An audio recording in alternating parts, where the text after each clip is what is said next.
Napansin mo ba? Si Ace na lamang ang halos gumawa ng lahat ng trabaho dito sa restaurant. Dapat ay may kanya-kanyang nakatoka sa isang pagtatrabahuhan. Abay, ako'y naaawa na lamang kay Ace. Halos lahat na lang siya ang kumikilos.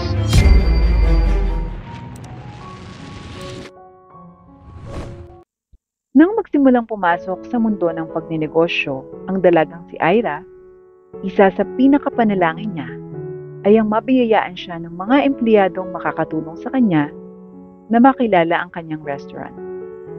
Sigurado na kasi siyang bebenta ang mga putahing ihahain niya sa mga tao dahil bukod sa pasok ito sa bulsa ng masa, masarap ang magluto ang kanyang ina. Nakukuhanin niya bilang tagapamahala sa buong kusina. Maganda rin ang lugar at disenyo ng kanyang restaurant. Nagawa naman ng arkitekto niyang kapatid. Tanging ang mga taong magiging katuwang na lang niya talaga ang pinakanagbibigay kaba sa kanya. Lalo na tuwing maaalala niyang nagawa siyang pagnakawan ng isa sa mga empleyado ng kanyang ina noong mayroon pa itong karinderya. Bukod pa roon, kinakabahan din siya na baka ang mga empleyado niya ang maging dahilan ng pagbagsak ng kanyang negosyo, katulad ng nangyari sa negosyo ng kanyang kaibigan kung saan nag-amok ang empleyado nito at may isang taong nasaktan. Nagbigay daan pa ang insidenteng ito para ipasara ng gobyerno ang kainang pagmamayari nito. Kaya naman ganoon na lamang ang saya niya nang magbunga ang pagtitiwala niya sa empleyadong si Ace na isa sa kanyang mga waiters. Bukod sa galing nito sa pakikipag-usap sa mga customer, dahilan para araw-araw ay marami silang kitain, magaling din itong magluto at gumawa ng mga poster na ipapaskil niya sa harap ng kanyang restaurant upang mas makakuha sila ng marami pang customers. Sa araw-araw na pagtatrabaho nito sa kanya, lalo siyang humahanga sa kakayahan nito. Sabi niya pa nga sa kanyang ina, nang isang araw ay makakwentuhan niya ito habang nagluluto ito sa kusina. Kayang-kaya na raw ni Ace mag-isang trabaho. Naisip pa niya, kung tutuusin pa mama, kahit ikaw at si Ace na lang ang empleyado ko, tatakbo ng maayos ang restaurant ko. Huwag mong isipin yan anak, tao lang din si Ace. Tiyak na napapagod din yan sa mga ipinapagawa mo. Lalo na, mga iba raw na hindi na masakop ng trabaho niya bilang waiter. Pangaral ng kanyang ina na hindi naman niya pinakinggan. Kasabay ng paglalim ng pagtitiwala niya sa binata, lalo niyang dinagdagan ng mga trabaho nito nang hindi man lamang tinataasan ang sahod nito. Ramdam ni Ace na inaabuso na siya ng kanyang amo. Hindi naman niya agad ito ay kinabahala dahil wala naman siyang makukuhang ibang trabaho. Kaya't nagtiis na lang muna siya. Kinabukasan ay papasok na ng restaurant si Ace nang bigla siyang nakita ni Ira sa pintuan. Ace, gumawa ka ng poster para mas maraming taong kumain sa atin. Kahit huwag ka munang magluto, asikasuhin mo muna yung poster. Kailangan na rin kasi natin yan eh.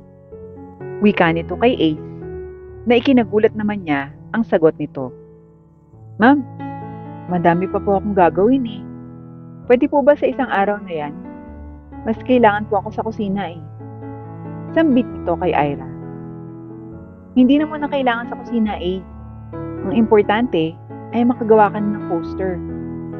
Nandun naman ang aking ina, huwag kang mag-alala. Balik sabi niya kay Ace. Hindi na umangal pa si Ace dahil alam niyang magtatalo lamang sila. Ginawa na lamang ni Ace ang ipinapagawa sa kanya ni Ira. Nang magtanghalian na, ay hindi pa natatapos ang kanyang ginagawa. Kaya't kumain muna siya.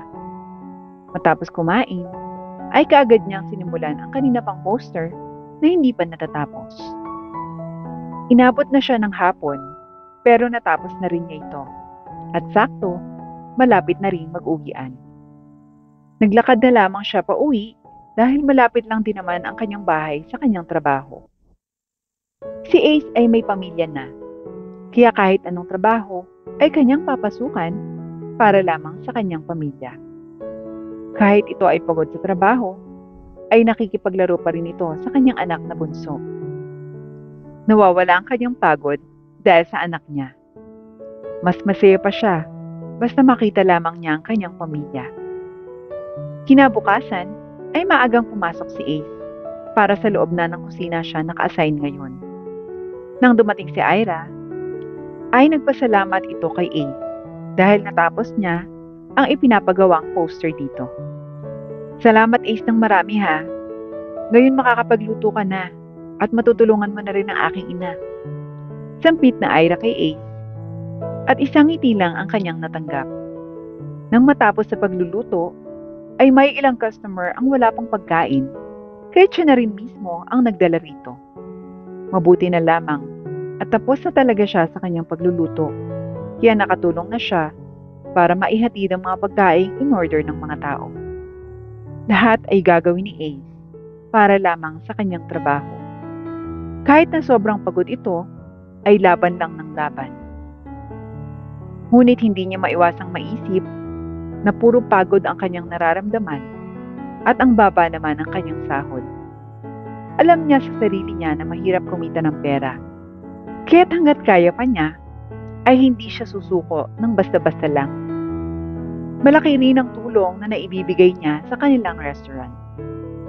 Kaya't habang tumatagal siya sa restaurant, nagiging madami na rin ang kanyang ginagawa, pero hindi lumalaki ang kanyang sahod. Nagtitiis lamang siya para may maiuwing pera sa kanyang pamilya. Minsan nga ay kulang na ang kanyang sweldong na iuwi sa kanyang pamilya. Sa daming bayarin ay nangungutang na lamang ang kanyang asawa para may maipangkain sila. Sa dami ng kanyang ginagawa sa restaurant ay pang isang tao lang ang kanyang sahod na natatanggap. Kinabukasan ay pumasok siya ng maaga para mag-ayos ng kanyang mga gagawin para sa mga order. Hindi na siya nakipag-usap pa sa iba dahil mas uunahin niya ang kanyang trabaho kaysa sa pakikipagdaldalan. Dumating si Ira na maraming dala, kaya tinulungan niya ito sa pagbubuhat. Habang nagbubuhat siya, ay napansin niyang nakasunod din ang nanay niya sa kanya. Ang daming lulutuin, kaya't marami silang pinamili. Hindi niya inaasahan ito, kasi ngayon ay nakatoka sa waiter, kaya't hindi niya alam na magluluto rin pala siya. Kaya't nang matapos ng magbuhat si Ace, ay nagsimula na silang magluto. Habang wala pang customer, ay nakaredy na ang ibang mga sangkap ng lulutuin. Nagsimula na rin silang magluto ng karaniwang ino-order sa kanilang restaurant. Habang abala sila sa pagluluto, ay unti-unti nang nagsisidatingan ng mga tao para kumain. Kaya't nagmadali na sila sa pagluluto para makatulong na rin si Ace sa pagsuserve ng pagkain. Nang matapos sila ay tanghalian na, kaya't si Ace ay sobrang pagod at gutom na gutom. Minsan ay libre ang kanilang pagkain, kagaya ngayon. Libreng pagkain, kasi nga ay marami naman silang niluto. Nagsabay-sabay na sila sa pagkain, habang si Ira naman ang nag-aasikaso ng kanilang restaurant. Habang kumakain, ay bakas na bakas kay Ace ang pagkapagod. Hindi niya inaasahan na ganito ang kanyang gagawin ngayon sa araw. Halos lahat kasi siya na ang gumawa. Hindi naman siya nagrereklamo dahil mahirap makahanap agad ng trabaho. Kaya ayun, habang kaya niya, laban lang para sa kanyang pamilya. Napapansin na rin ito ng ina ni Ira, kaya't pinagsasabihan niya ito. Matapos kumain, ay nagsibalikan na sila sa kanilang ginagawa. Si Ace ay naging waiter na ngayon dahil tapos na siya sa kanyang pagluluto. Nakita ng ina si Ira, kaya't kinausap niya ito. Anak, napansin mo ba? Si Ace na lamang halos gumawa ng lahat ng trabaho dito sa restaurant. Dapat ay may kanya-kanyang nakatoka sa isang pagtatrabahuhan. Abay, ako'y naaawa na lamang kay Ace. Halos lahat na lang siya ang kumikilos. Sa tingin mo, tatagal pa si Ace kung ganyan naman ang mga pinapagawa mo? Ang baba din ng sahod niya. Mas maganda, taasan mo, para hindi siya makapag-isip na mag-resign sa restaurant mo. Ikaw rin, mahirap pa naman makahanap ng tulad ni Ace ngayon. Sambit nito kay Ira. Ma, Alam ko pong ginagawa ko. At alam kong hindi aalis niyang si Ace. Malaki ang tiwala ko sa kanya. Wika nito pabalik sa ina. Makalipas ang ilang araw, ay halos pagod lagi si Ace sa kanyang trabaho. Wala siyang pake kung anong nangyayari sa kanya. Basta habang may trabaho, ay laban lang para naman sa kanyang pamilya ang kanyang ginagawa. Araw-araw ay umuwi siyang pagod na pagod at walang lakas. At napansin ito ng kanyang asawa. Han, ayos ka pa ba? Kaya mo pa bang magtrabaho dyan? Tanong ng kanyang asawa. Tiis-is lang muna ako hanggat kaya ko. Ayoko naman umalis bigla. Wala pa akong nahanap ng trabaho. Kaya't hanggang kaya ko, pasok lang ng pasok. Sabi nito sa asawa. Alam niyang nag-aalala lang ang kanyang asawa, pero wala pa siyang nahahanap na trabaho. Kaya't kailangan muna niya magtiis sa kanyang amo. Kahit nahirap siya sa trabaho, ay alam niyang may mas magandang trabaho pang naghihintay sa kanya. Kinabukasan ay nilignat siya, kahit hindi na muna siya nakapasok. Nag-text lang siya sa kanyang amo. Ma'am, excuse mo muna ako ngayon. Hindi po ako makakapasok. Gawa po nang may sakit ako. Sana po ay maunawaan mo. Pagaling ka Ace, wika ng amo niya. Isang linggong hindi nakapasok si Ace. Kaya hirap sa pag-aasikaso sina Ira at ang kanyang ina. Hindi inaasahan ni Ira na matagal magkakasakit si Ace.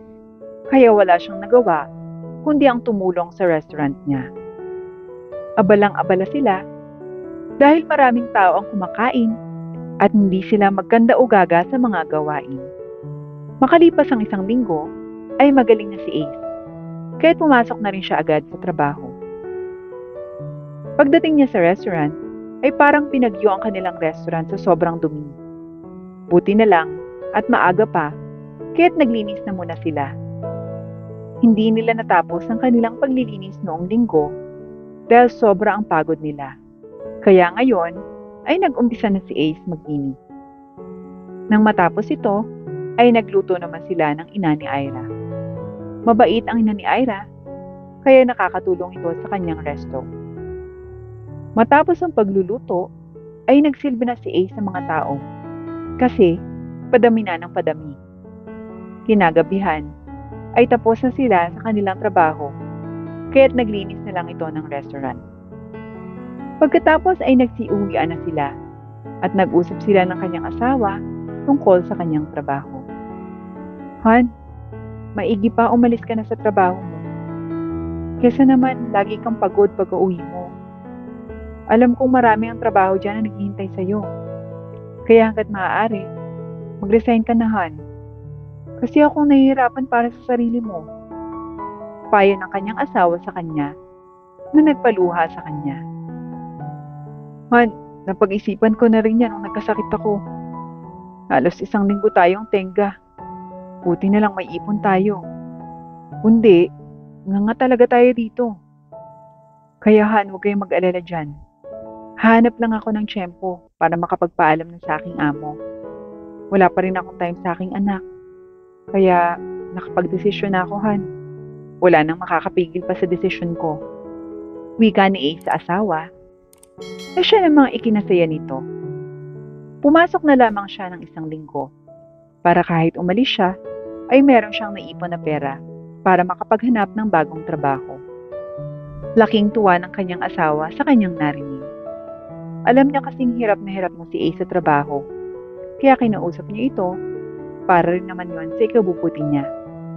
Niyakap niya ang mag-ina niya sa kasiyahan niyang naramdaman. Isang araw, habang abala sa paglilista ng mga ipabibili niyang gulay sa palengke kay Ace, nagulat siya nang may iabot itong isang sobrang puti sa kanya. O ano to Ace? Saka ka na to bubuksan ha? Pakibili mo na lahat to sa palengke. Utos niya pa rito. Resignation letter ko po yan, ma'am. Pakibasa na po at papirmahan. Hindi ko na po kaya yung trabaho sa restaurant niyo, ma'am. Hindi po sapat yung sahod ko sa pagod na nararamdaman ko. Diretsahang sabi nito na agad niyang ikinalamig. Naku, sahod lang pang problema? Dadagdagan kong sahod mo, Ace. Huwag ka lang umalis dito. Ikaw lang inaasahan ko eh. Pakiusap niya rito, saka ito inabutan ng 1,000 piso.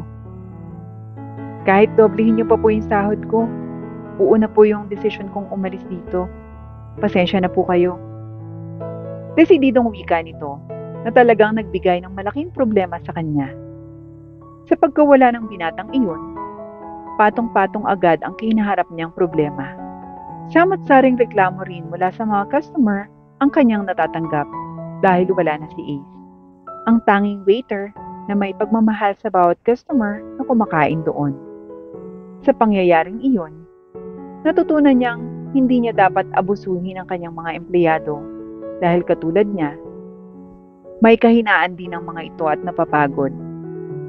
Dahil dito, unti-unting humina ang bentahan sa kanyang restaurant. Dahilan para maghanap siya ng isang empleyadong makakatulong din sa kanya na katulad ni Ace. Dito niya nakilala si Agnes.